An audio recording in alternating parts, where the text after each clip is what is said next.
Good morning and welcome back to my mini blog. কেমন আছো তোমরা সবাই? আশা করছি খুব ভালো আছো, আর আমিও খুব ভালো আছি। আমার দিদিভাই এসেছে, মানে আমার ননাস এসেছে। ও আর আমি বিকেলবেলা করে রোজ ঘুরতে বেরোচ্ছি। যেদিন মন যাচ্ছে সেদিকেই চলে যাচ্ছি। আর এই ডুয়ার্স মানেই তো জানো, সবুজ মাঠ, চা বাগান, পাহাড়, নদী আর প্রচুর পরিমাণ গাছপালা, যার জন্য আমাদের চারপাশটা দেখতে খুব সুন্দর লাগে।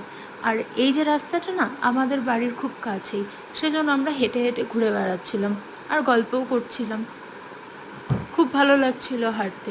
আর সকাল থেকে এতটা পরিমাণ বৃষ্টি হয়েছিল যে বিকেলবেলা এত সুন্দর একটা ওয়েদার হবে ভাবতেই পারিনি। ঠান্ডা ঠান্ডা ঠান্ডা একটু ওয়েদার ছিল, খুব পরিমাণ যে একটা গরম ছিল তা নয়। আর এত সুন্দর একটা টাইমে এসেছিলাম যখন সূর্য অস্ত যাচ্ছিল। আর কি সুন্দর লাগছিল সূর্য অস্ত যাওয়ার সময়টা দেখতে। অনেক দিন পর এরকম একটা সূর্য অস্ত দেখলাম। আর দিদিভাইয়ার সাথে সময়টা বেশ সুন্দর কেটে যাচ্ছে। সারাদিন গল্প করছি, ঘুরছি, খুব সুন্দরভাবে দিনগুলো কাটাচ্ছি।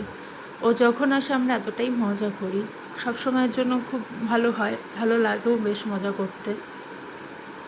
তো আমার ব্লগটা আজকে এ পর্যন্তই। ভালো লাগলে